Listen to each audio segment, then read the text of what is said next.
Why spoil it for them? Oh, why not just let them have their fun and enjoy it? I mean, I don't want to spoil anything for anybody. I write a book, people can read it if they want to. I believe that it is a liberating thing to free yourself from primitive superstition. So religion is a primitive superstition? Oh, I think it is, yes. So you believe it's liberating to tell people that there is no God? I think a lot of people, when they give up God, feel a great sense of release and freedom. Why do you think that? I mean, what's your dad? What's your scientist? What's your dad? I think, well, I've had a lot of letters saying that, and I've... There are 8 billion people in the world, Dr. Dawkins. How many letters have you had? No, I haven't done that. That's quite true. Professor Dawkins seemed so convinced that God doesn't exist that I wondered if he would be willing to put a number on it. Well, it's hard to put a figure on it, but I mean, I put it as something like, 99% against or something. Well, how do you know it's 99%? I don't. Say not 97%. No, I did. You asked me to put a figure on it, and I'm not comfortable putting a figure on it. I think I just think it's very unlikely. What? But you couldn't put a number on it? No, of course not. So it could be 49%. Well, it would be. I mean, I think it's unlikely, and it's quite far from 50%. How do you know? I don't know. I mean, I put an argument in the book.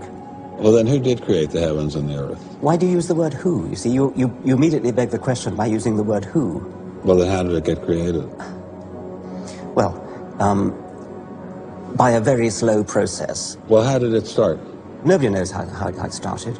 We know the kind of event that it must have been. We know the sort of event that must have happened for the origin of life. And what was that? It was the origin of the first self-replicating molecule. Right. How did that happen? I told you we don't know.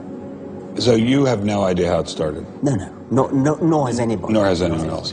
What do you think is the possibility that intelligent design might turn out to be the answer to some issues in genetics or in evolution? It could come about in the following way. It could be that at some earlier time, somewhere in the universe, a civilization evolved by probably some kind of Darwinian means to a very, very high level of technology and designed a form of life that they seeded onto, perhaps this planet.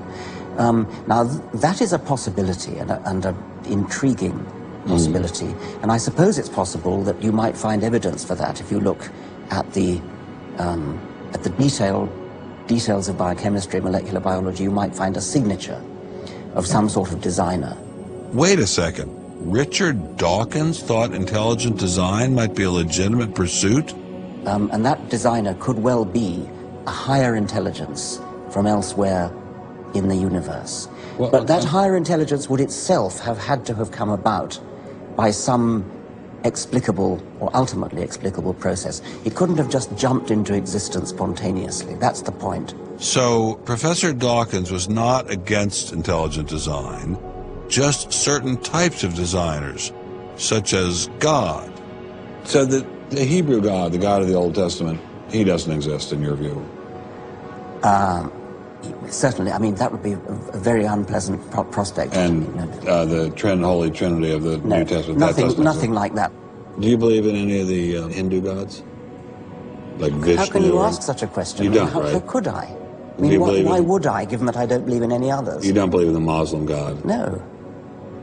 I mean, why do you even need to ask? Well, I just wanted to be sure. So you don't believe in any God anywhere? Any God anywhere would be completely incompatible with anything that I've said. I assume. Yeah. I'm just wanting to make sure you don't believe in any God anywhere. No. What if after you died you ran into God? He said, "What have you been doing, Richard? I mean, what have you been doing? I've been trying to be nice to you. I gave you a multi-million-dollar paycheck over and over again with your book, and look what you did."